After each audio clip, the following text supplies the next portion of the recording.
പഠിച്ച് നീ റിപ്പോർട്ട് ചെയ്യണം എന്ന് പറഞ്ഞ സമയത്ത് അമിക്കേശ്വരി എന്താ ചെയ്ത്?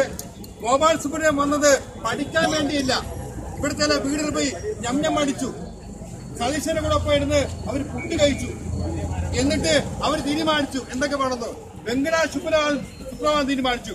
പത്മനാഭന് രാവിലെ നിർദ്ദേശ പത്മനാഭന് ഒരു ശ്ലോകമുണ്ട്, ആ ശ്ലോകം മാറ്റി അദ്ദേഹം. അതിൽ നിന്നാ പോലുള്ളത് ഗോപാൽ സുബ്രഹ്മണ്യം വന്ന് എല്ലാം മാറ്റിയില്ലേ?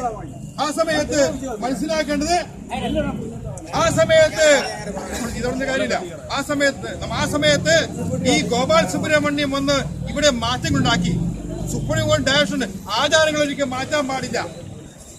പത്മനാഭസ്വാമി ക്ഷേത്രത്തില് നമുക്കറിയാം, ഞാൻ ഫുൾ പറയുന്നില്ല, തന്ത്രിക്കൊരു സ്ഥാനമുണ്ട്, വില്യമകൻ സ്വാമിക്ക് ഒരു സ്ഥാനമുണ്ട്, ഒരു ഡ്യൂട്ടി ഉണ്ട്. അത് പണ്ട് മുതലുള്ള രീതിയാ, ഇപ്പൊ ഉണ്ടാക്കിയൊന്നുമില്ല, സുപ്രീം കോടതി തീരുമാനിച്ചൊന്നുമില്ല. ഒരു നമ്പി മാറിക്കഴിഞ്ഞാല് കുടമാറ്റം എന്ന് പറയാം, കുടമാറ്റം. ഇപ്പൊ കുടമാറ്റം ഉണ്ടോ? ഇപ്പൊ അഭിഷേകമാണുള്ളത്, കുടമാറ്റം അല്ല. ഇപ്പൊ കുടമാറ്റം നിരോധിച്ചു. നമ്മളെല്ലാം പ്രതികരിച്ചുകൊണ്ട് ജഡ്ജിയായിട്ട് സംസാരിക്കാൻ പോയിരുന്നു. അപ്പോ ജഡ്ജി എന്താണ് തീരുമാനം എടുത്ത് പറഞ്ഞതെന്നുള്ളത് ഗണേഷ് സാർ നമ്മൾ ജഡ്ജിയെ കണ്ടു. ഞാൻ ഷൈജു, ശംഭു, ലക്ഷ്മി എല്ലാവരും ഉണ്ടായിരുന്നു.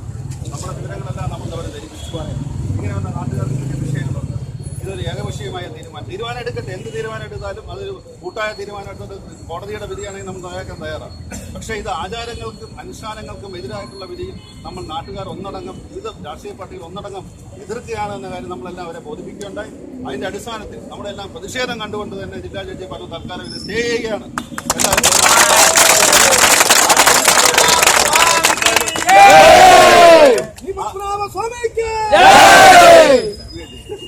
എന്ത് തീരുമാനം എടുത്താലും ശരി, ബാക്കി കഴിച്ചവരൊക്കെ സംസാരിക്കും. ബാക്കി എന്ത് തീരുമാനം എടുത്താലും ശരി, നമുക്ക് എന്തായാലും ഈ ഒരു ചെറിയൊരു വിഷയത്തിൽ തന്നെ ആളുകൾ പങ്കുകൂടിയെന്നത് തന്നെ വലിയൊരു വിജയമാണ്. ഇതിനെക്കുറിച്ച് ബാക്കി എന്തൊക്കെയാണ് വരാനുള്ളത്? ബാക്കി നിയമപരമായിട്ട് നിയമപരമായിട്ട് എന്ത് വന്നാലും നമുക്ക് അതിൽ മറികടക്കല്ലോ. കോടതിയുടെ തീരുമാനം ഒരു ജനാധിപത്യ വിശ്വാസം എന്നാലും നമ്മളെല്ലാം അംഗീകരിക്കാൻ തയ്യാറാണ്. കോടതി വരട്ടെ, അല്ലാതെ ഒരാളുടെ ഒരു വ്യക്തിപരമായിട്ടുള്ള തീരുമാനത്തിൽ നോക്കേണ്ട കാര്യമില്ല. എന്തായാലും ഈ തീരുമാനം ശരിയായില്ല എന്ന കാര്യത്തിന്റെ ബാധ്യതയായിട്ട് ഭരണസമിതിക്ക് ബോധ്യം വന്നിട്ടുണ്ട്. എന്തായാലും നേരത്തെ തന്ത്രി അടക്കമുള്ള ഭരണസമിതി അംഗങ്ങൾ നേരത്തെ ഇതിനെതിരായിട്ട് പറഞ്ഞിട്ടുണ്ട്. അതുകൊണ്ട് എന്തായാലും ഈ കൂട്ടായ്മയ്ക്ക് വേണ്ടി നമ്മളെല്ലാം ഇതൊരു കൂട്ടായിട്ടുള്ള വർക്കാണ്, ഒരാളുടെ മാത്രമല്ല, ഇത് കൂട്ടായിട്ടുള്ള ഒരു വർക്കാണ്. ബാക്കിയുള്ള കാര്യം കഴിഞ്ഞു ശംഭു സംസാരിക്കാൻ നിർത്തുന്നു. എന്തായാലും ഈ സംഭവത്തിൽ നന്ദി പറയാൻ നിർത്തുന്നത്. TV ചാനൽ കൂടിയാണ് ഭക്തനെ അറിയുന്നത്. ശ്രീ പത്മനാഭസ്വാമി ക്ഷേത്രത്തിൽ ചുരിദാർ ധരിച്ച് പ്രവേശിക്കുവാൻ എക്സിക്യൂട്ടീവ് ഓഫീസർ ആർഡർ ഇറക്കാൻ പോകുന്നു. അതിന് ആർഡർ ഇറക്കിയിട്ടില്ല. രാത്രി ചോദിച്ചപ്പോഴും ആർഡറിന്റെ കാപ്പി കിട്ടിയില്ല. ആർഡറിന്റെ കാപ്പി വാട്സാപ്പിൽ കൂടെ അയക്കാമെന്ന് പറഞ്ഞെങ്കിലും അദ്ദേഹം ആ വാക്ക് പാലിച്ചില്ല. എന്നിട്ട് ഇന്ന് രാവിലെ മുതൽ ഇവിടുത്തെ ഭക്തജനങ്ങളും ഭക്തജന സംഘടനകളും പത്മനാഭസ്വാമി ക്ഷേത്രത്തോട് താല്പര്യമുള്ള എല്ലാവരും തന്നെ ഇവിടെ കൂടിക്കൊണ്ട് ചുരിദാർ ധരിച്ചുള്ള പ്രവേശനം അനുവദിക്കാൻ പാടില്ല എന്നുള്ള രീതിയിൽ പ്രക്ഷോഭം ആരംഭിക്കുകയും ആ പ്രക്ഷോഭ പരിപാടിയുടെ അന്തിമമായി ക്ഷേത്ര അഡ്മിനിസ്ട്രേറ്റീവ് കമ്മിറ്റിയുടെ ചെയർമാനായ ജില്ലാ ജഡ്ജി ശ്രീ ഹരിപാൽ അവർകൾ അദ്ദേഹത്തോട് നമ്മുടെ പ്രതിനിധി സംസാരിക്കുകയുണ്ടായി.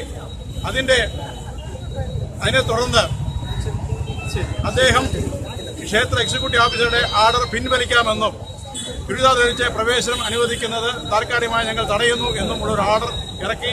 ആർഡർ DCP കൊടുത്തുകൊണ്ട് നമുക്ക് ആർഡറിന്റെ കാപ്പി കിട്ടുമെന്ന് വിചാരിക്കുന്നു. ഇന്ന് മാത്രമല്ല, ഈ ചുരിദാർ ധരിച്ചുകൊണ്ട് പ്രവേശനം ഉണ്ടായതുകൊണ്ടുള്ള എന്ത് ശുദ്ധിക്ക് അനുഷ്ഠാന ലംഘനം, ശുദ്ധിക്ക് കുറവെന്നുണ്ടെങ്കിൽ അത് പരിഹരിക്കാനായി വലിയ തുക ആലോചിച്ച് അതിന്റെ ശുദ്ധീകരണം നടത്താമെന്നും അദ്ദേഹം ഉറപ്പ് തന്നിട്ടുണ്ട്. ഈ ഉറപ്പിന്റെ പുറത്താണ് നമ്മുടെ താൽക്കാലികമായുള്ള റോഡ് ഉപരോധ പരിപാടി നമ്മൾ ഇവിടെ നിർത്തിവെക്കുന്നത്. എന്തായാലും ഇങ്ങനെയുള്ള എക്സിക്യൂട്ടീവ് തുടരാൻ പാടില്ല എന്നുള്ളതാണ് ഇവിടെ കൂടിയുള്ള എല്ലാവരുടെ അഭിപ്രായം. അതിന് വേണ്ട നടപടികൾ തുടർന്നും പ്രക്ഷോഭ പരിപാടി എല്ലാവരും ആലോചിച്ച് ഞങ്ങൾ വേണ്ട രീതിയിൽ പത്മനാഭസ്വാമി ക്ഷേത്രം അതിന്റെ തനതായ ആചാരാനുഷ്ഠാനങ്ങൾ എന്നും പരിപാലിച്ചുകൊണ്ട് മുന്നോട്ട് പോകണം. ഭക്തജനങ്ങൾക്ക് എന്നും അതൊരു ആശ്രയമായിരിക്കണം. ഭക്തജനങ്ങൾ അദ്ദേഹത്തിന്റെ തൃപ്പാദങ്ങൾ അടിപണിയുന്നത് അതിനുള്ള സൗകര്യം ഉണ്ടാക്കണം എന്നുള്ള രീതിയിൽ കാര്യങ്ങൾ മുന്നോട്ട് കൊണ്ടുപോകാൻ ഞങ്ങൾ ആഗ്രഹിക്കുന്നു. ഇതിനോട് സഹകരിച്ച മാധ്യമ സുഹൃത്തുക്കൾക്കും ഇവിടെ കൂടിയിട്ടുള്ള എല്ലാ ഭക്തജനങ്ങൾക്കും നാട്ടുകാർക്കും ഞങ്ങളുടെ നന്ദി പ്രത്യേകം രേഖപ്പെടുത്തിക്കുന്നു.